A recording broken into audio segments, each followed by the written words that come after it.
आजादी की लड़ाई में सबसे पहले पहल किया।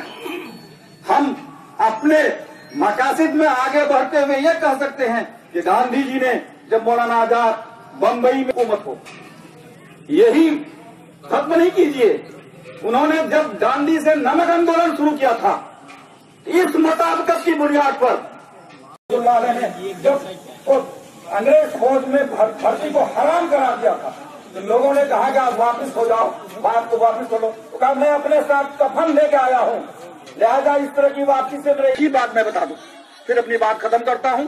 क्योंकि जिस आयन को मुरतब हुए जो मुल्क को 26 नवंबर 1949 को ही मिल चुका था, लेकिन क्या वजह है कि 26 जनवरी को मनाया जा रहा है। हिंदुस्तान के अंदर हिंदू और मुसलमान, सिख और ईसाई, इनके दरमियान मेल जोल, भाईचारगी, आपस के मोहब्बत पैदा करना, ये जमीयत उलमा हिंद का शुरू से मिशन है।